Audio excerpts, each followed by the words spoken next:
ಜಗದೀಪ್ ಧನ್ಕರ್ಗೆ ಬೀಳ್ಕೊಡುಗೆ ನೀಡಲ್ವಾ ಆಡಳಿತ ಪಕ್ಷ? ವಿಪಕ್ಷಗಳ ಬೇಡಿಕೆಗೆ ಕೇಂದ್ರ ಸರ್ಕಾರದ್ದು ಮೌನವೇ ಉತ್ತರವ. ಹೀಗಾಗಿ ತಾವೇ ಬೀಳ್ಕೊಡುಗೆಗೆ ಮುಂದಾಗಿರುವಂತಹ ವಿಪಕ್ಷ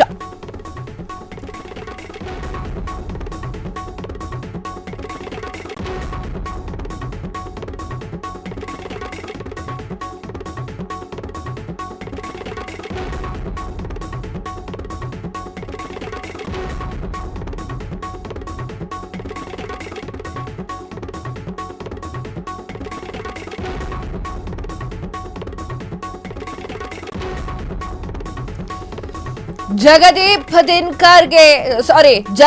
ಧನ್ಕರ್ಗೆ ಬೀಳ್ಕೊಡುಗೆ ನೀಡಲ್ವಾ ಅಂತ ಆಡಳಿತ ಪಕ್ಷ ಕೇಳ್ತಾ ಇರುವಂತಹ ವಿರೋಧ ಪಕ್ಷದವು. ವಿಪಕ್ಷಗಳ ಬೇಡಿಕೆಗೆ ಕೇಂದ್ರ ಸರ್ಕಾರದ್ದು ಮೌನವೇ ಉತ್ತರವ. ಹೀಗಾಗಿ ತಾವೇ ಬೀಳ್ಕೊಡುಗೆಗೆ ಮುಂದಾಗಿರುವಂತಹ ವಿಪಕ್ಷಗಳು. ಇದಕ್ಕಾಗಿ ಕಾಂಗ್ರೆಸ್ ನೇತೃತ್ವದಲ್ಲಿ ನಡೀತಿದೆ ತಯಾರಿ.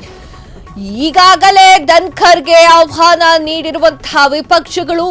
ರಾಷ್ಟ್ರಪತಿಗಳಿಗೆ ದಿಢೀರ್ ರಾಜೀನಾಮೆ ನೀಡಿರುವಂತಹ ಧನ್ಕರ್. ವೀಕ್ಷಕರೇ, ದಿಢೀರ್ ರಾಜೀನಾಮೆಯಿಂದ ಸಾಕಷ್ಟು ವಿಚಾರಗಳು, ಊಹಾಪೋಹಗಳು ಮುನ್ನೆಲೆಗೆ ಬಂದಿದೆ.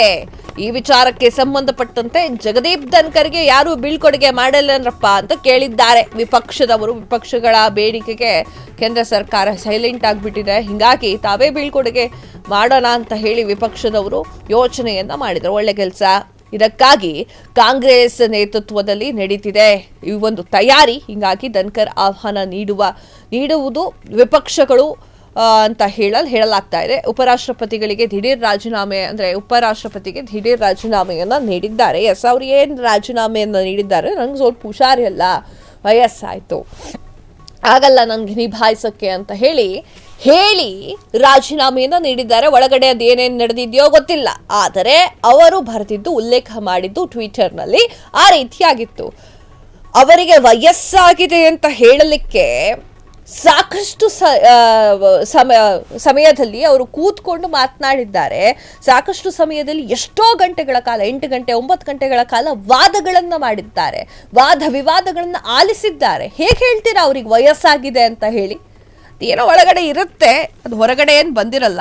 ಸೊ ಸೆಕೆಂಡರಿ ಈಗ ಆಲ್ರೆಡಿ ರಾಜೀನಾಮೆಯನ್ನ ನೀಡಿದ್ದಾರೆ. ಸೊ ಆ ಒಂದು ನಿಟ್ಟಿನಲ್ಲಿ ಈಗ ವಿಪಕ್ಷದವರೆಲ್ಲ ಸೇರ್ಕೊಂಡು ಬೀಳ್ಕೊಡುಗೆ ಸಮಾರಂಭ ಮಾಡಲಿದ್ದಾರಂತೆ. ಕ್ಷಣ ಕ್ಷಣದ ಸುದ್ದಿಗಳಿಗಾಗಿ ಫ್ರೀಡಂ ಟಿವಿ ಸಬ್ಸ್ಕ್ರೈಬ್ ಮಾಡಿ, ಲೈಕ್ ಮಾಡಿ ಹಾಗೂ ಫಾಲೋ ಮಾಡಿ. ಹೊಸ ಸುದ್ದಿಗಳ ನೋಟಿಫಿಕೇಶನ್ಗಾಗಿ ಬೆಲ್ ಐಕಾನ್ ಮೇಲೆ ಕ್ಲಿಕ್ ಮಾಡಿ.